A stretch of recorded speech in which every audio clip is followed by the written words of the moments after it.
అంతే మా ధోరణి అంతే.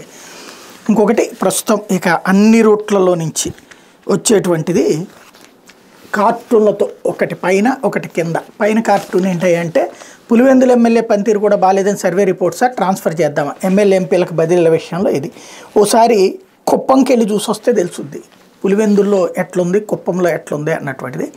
కుప్పంతో పోల్చుకుంటే 1000 రెట్లు బాగుపడింది. కుప్పం మొన్నటిదాకా పంచాయతీని జగన్ వచ్చాక దాన్ని మున్సిపాలిటీ చేశాడు.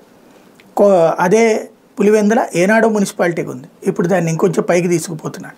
ఫెసిలిటీల పరంగా అది చూసినటువంటి వాళ్ళకి తెలుస్తుంది. రెండోది కాపీ అయితే ఏంటి సార్ కరెక్ట్గా రాశానా లేదా, ఉచిత ప్రయాణం ఎలాగోలో అమలు చేద్దాం, తెలుగుదేశం పార్టీ ఘనత దక్కకూడదని ఇక్కడ ఈయన అన్నాడట జగను.